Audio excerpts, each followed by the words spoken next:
Away from education matters, the Minister of the Federal Capital Territory says many assets belonging to the federal government within the nation's capital are not properly documented. Mohammed Bello made this known at an investigative hearing of a subcommittee of the House on Abandoned Properties.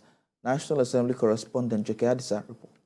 As at August 2021, the cost of uncompleted government properties in Nigeria was estimated at 12 trillion naira.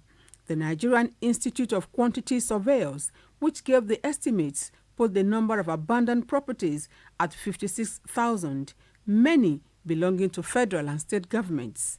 The House of Representatives is disturbed by the number of federal government abandoned projects spread across the country. Properties that were put up for sale, sales have not been completed, and we have, of course, our citizens staying free of charge in government property, thereby government losing a lot of money.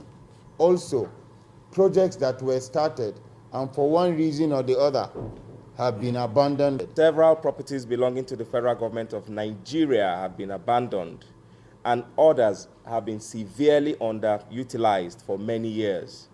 The federal government of Nigeria possesses a large stock of abandoned properties that could become viable assets for the benefit of the Nigerian people if managed properly. The Minister of the Federal Capital Territory is before the legislators to assist in the execution of their mandate. He admits before the committee that many assets belonging to the federal government are not properly documented. Relevant agencies of the Federal Capital Territory Administration have been directed to provide access to all documents, particularly taking into account that the policy of the sale of government assets, particularly residential houses, to occupants was signed way back in 2005.